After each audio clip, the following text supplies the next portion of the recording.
If you're anything like me, you're constantly and consistently just overwhelmed with the state of the world and wallowing in guilt about your part in it. There's a lot of things to feel like you're failing at. For example, not all of my dogs are rescue dogs with a tragic backstory. My kids produce like a landfill's worth of Pampers every week. And I've scrolled past more GoFundMes than I've donated to, probably. However, I do really believe that it's our job as humans on this planet to, at the very least, aim for like neutral as far as the direction that we're pushing the planet and the rest of humanity in. And maybe ideally, if we can manage it, actually, pushing it in the right direction, maybe, however, incrementally, however we're able to in our own situations. And I do think we can do this in a way that doesn't destroy our mental health and sanity. What is the eyebrow doing? Also, I have a baby on the bed next to me, and he's probably going to squawk, but my kid that's more likely to interrupt is out of the house right now, so we got to carpe this diem.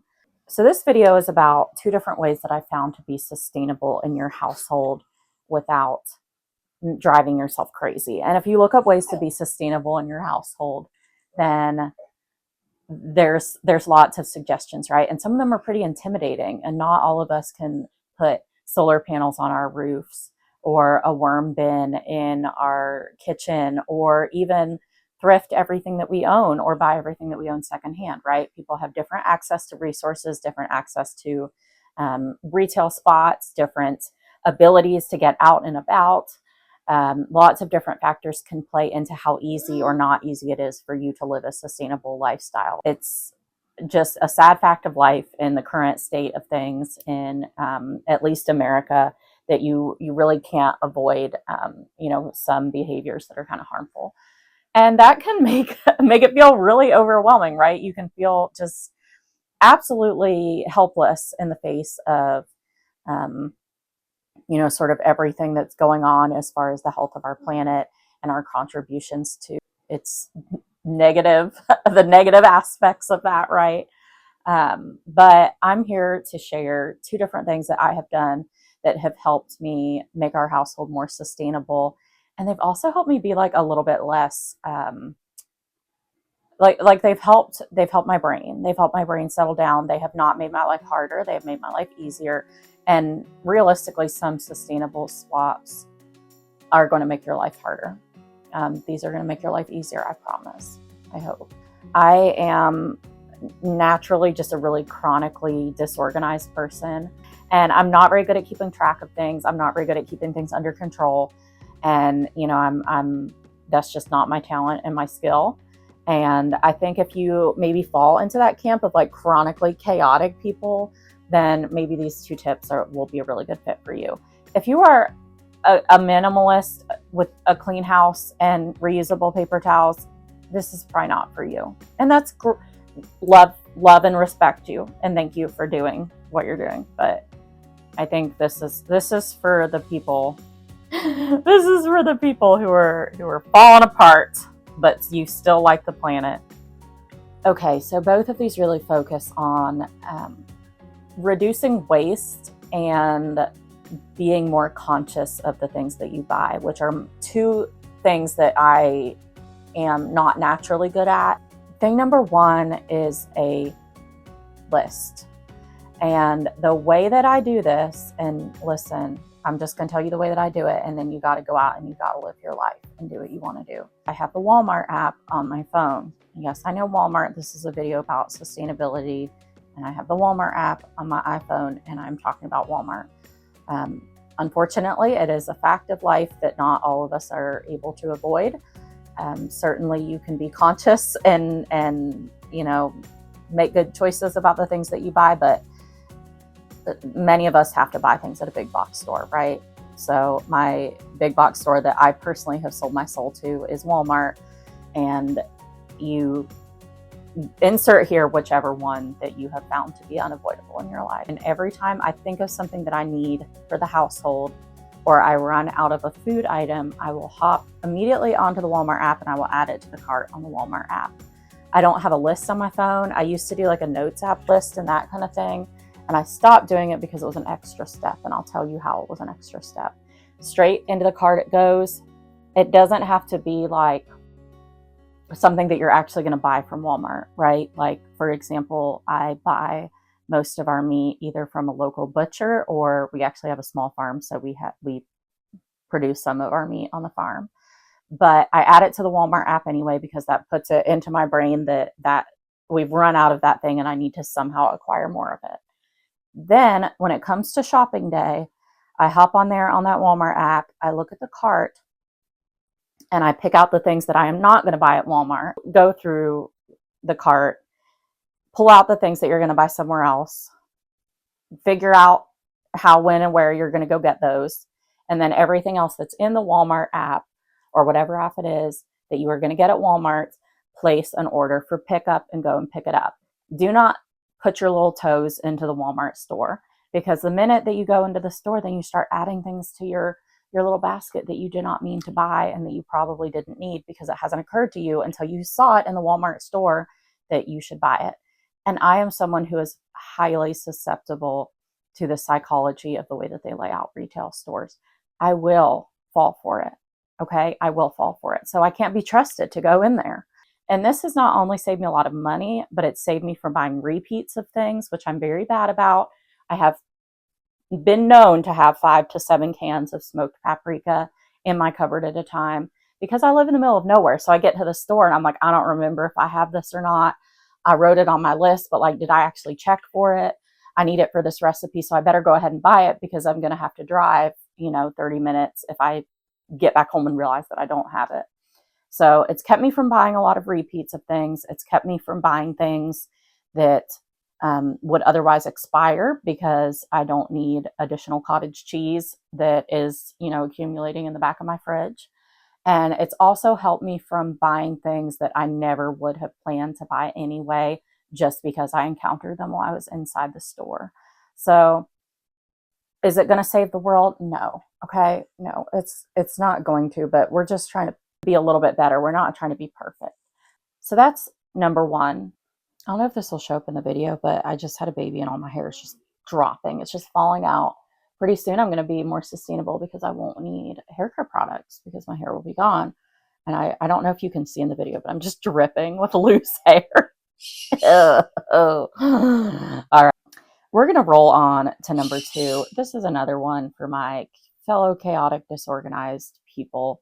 And if you have a touch of the hoarder instinct, this is also good for you. You know that TikTok sound that's like, minimalism is for hot rich people? I'm sorry, but minimalism is for hot rich people, okay? I'm broke. I need stuff. Having things is who I am. Well, let's just say I'm not a minimalist, not trying to brag. But I really actually like crap in my house. I love antiques. I have a lot of trinkets. I have a lot of photos. I have a lot of frames. I have a lot of prints. I have a lot of weird little things that I picked up from a thrift store in the middle of nowhere. So sue me, okay? I'm not hot or rich, and I like my crap. One problem that I do have is that I have the object permanence of a newborn. If something is out of sight, it is out of mind, and I don't remember that I have it. So if I'm doing like, let's say that I'm trying to put together a gallery wall, I don't remember that I have frames stored up somewhere. Okay, I don't. Like, I can't process that in my head that those exist, because they're not like in an organized spot where I can go and look at them with my eyeballs and acknowledge their existence. So what I have done, and just don't click off yet when I say this, I have gone through and decluttered and organized. And I don't mean that I have Marie Kondoed things, because like I said, I like my crap. I'm not going to get rid of it. I'm sorry, Marie, you seem like a nice lady, but I really like all my stuff. But what I did is I went through everything and I threw away the things that no longer fit my style. And by threw away, I put them on Facebook Marketplace. I gave them to the thrift store. I gave them to family members, friends, however you need to get rid of them to throw them out of your space in hopefully a way that's sustainable. Do that. I got rid of everything that's not in my style, and everything that I felt like was something I could use one day, but was not necessarily something that I was using out in the open in this moment. I found a space. If you have a closet, a corner of a closet, a basement, a shelf in the basement, I just organized everything in there. And it's really nice because if I need a frame, if I need a trinket to put in a spot, if I need a vase, if I need, some silk flowers, if I need a haunted antique photograph of a lady that I don't know, then I can go down there and find them, and I can sort of shop my home and use that when I'm messing around with my interior decorating and decorations. And I know that it might be like very anti, the mood of sustainability to have like a backlog of crap in your house. But I've come to the conclusion that I do use stuff for external validation and a dopamine rush. And I'm not going to change that, and I will not be addressing it in therapy. So I just need to figure out a way to, sort of accommodate that behavior without being detrimental to the world. And that's how I do it. I just go shop my little collection of things. I rotate things through, maybe in June, these little trinkets are on the mantle. And then in October, we're going to switch it up and we're going to put some different ones and pack the first ones back on the trinket shelf. And it keeps me from going out, whether or not it's to the thrift store, to antique places, to retail big box stores or like TJ Maxx or Home Goods or something like that. It keeps me from having that knee-jerk reaction of, oh, I'm working on a project around my house. I need to go buy something for the spot. I need to go buy more frames. I need to go buy a vase. I need to go buy something that's going to fit here. It keeps me from doing that. So my first line of defense is to check my own stock, to shop my house, my little closet, my little shelf. And then if I don't have what I need, I can, progress to the thrift store or an antique store or whatever you might, have. Obviously, this is only going to work if you are a stuff person, or, you're somebody that regularly like falls victim to a good sale at the antique store, or you have people who gift you this kind of thing a lot. If you're a minimalist, this isn't for you. And I also love that for you. And I love and admire that about you. You're hot, and I hope that you're rich, but it's just not my style. So this is how I work with my brain. And I think that it really also has given me, like, this is going to sound bad, but like, I'm a sad buyer, right? Like, if I'm feeling sad, my thumb like goes to click on the Amazon app, and I don't want that. But I am a sad buyer. I don't always buy something, but it's like my brain is like, oh, you're sad. You should go look at some little things. You should go see if you should find some little deals. I don't want to be doing that. I don't want to support the Bezos. So I sort of can also get like a similar dopamine rush to like, my house is crusty. I'm not loving it.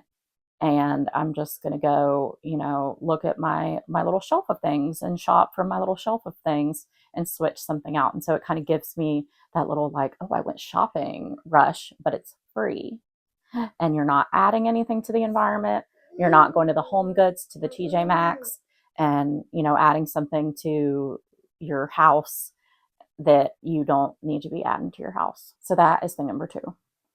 I think you could probably use this same method for, say, if you're like a clothes person or a shoe person, if you really like changing up your wardrobe, whatever it might be, even your dishes. I don't know, maybe you're a dish person. Maybe you like changing your dishes up.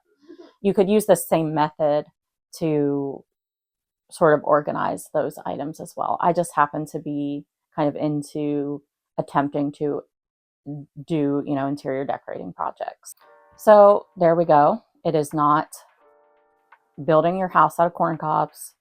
It is not fitting all of your trash into a mason jar. It isn't even necessarily buying all of your things at the thrift store and avoiding, the Walmart, or even, dare we say it, the Amazon. Although not recommending that, but, do what you have to do. Not everyone can avoid it.